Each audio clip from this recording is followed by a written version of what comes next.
We have here from Antipolo City, Jack de la Serna. Hi, Mami Tenten! Grabe, this is so pasabog. A combination of Filipiniana and Thailand. Manifesting, ha? Sana, actually, matagal na namin pinlano to ni Mr. Ryan Crisologo, the designer. I want my national costume to be a collaboration of the Filipiniana and Thailand's Chukra, which is the home of the Miss International Queen. So, manifesting. Grabe the intricate details of you.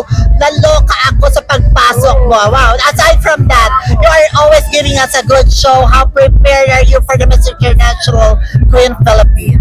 Syempre, aside from the physical attributes and mga pasarela, I have to be emotionally and mentally prepared since start na last July 1 and it's a very stressful week. But I know that the coronation night would be worth it.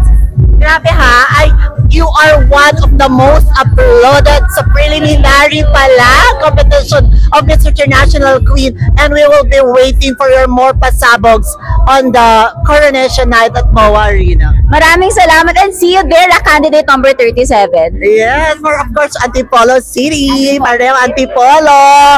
Yeah, Antipolo, of course, Our Lady of Peace and Good Voyage, diba? Okay, what is your promise naman sa mga nag-iintay mo, mga followers and fans out there at mga taong tumulong at hindi ka iniwan from the start until sa July 9? Syempre, thankful ako sa lahat ng mga nagsusupport sa akin. And actually, whatever happens, happens. I'm just enjoying this show and I'm just fulfilling my younger self's dream. So, bahala na for July 9 and may the best girl represent the Philippines. Yeah, beauty, the brain, the backstory of yours. It was so nice and very impressive para sa amin lahat. We hope, syempre, manifesting that you will get the crown of Miss International Queen Philippines 2025. Maraming salamat! Thank you so much. And congratulations in advance. See you! Bye-bye! Salamat! Thank you so much.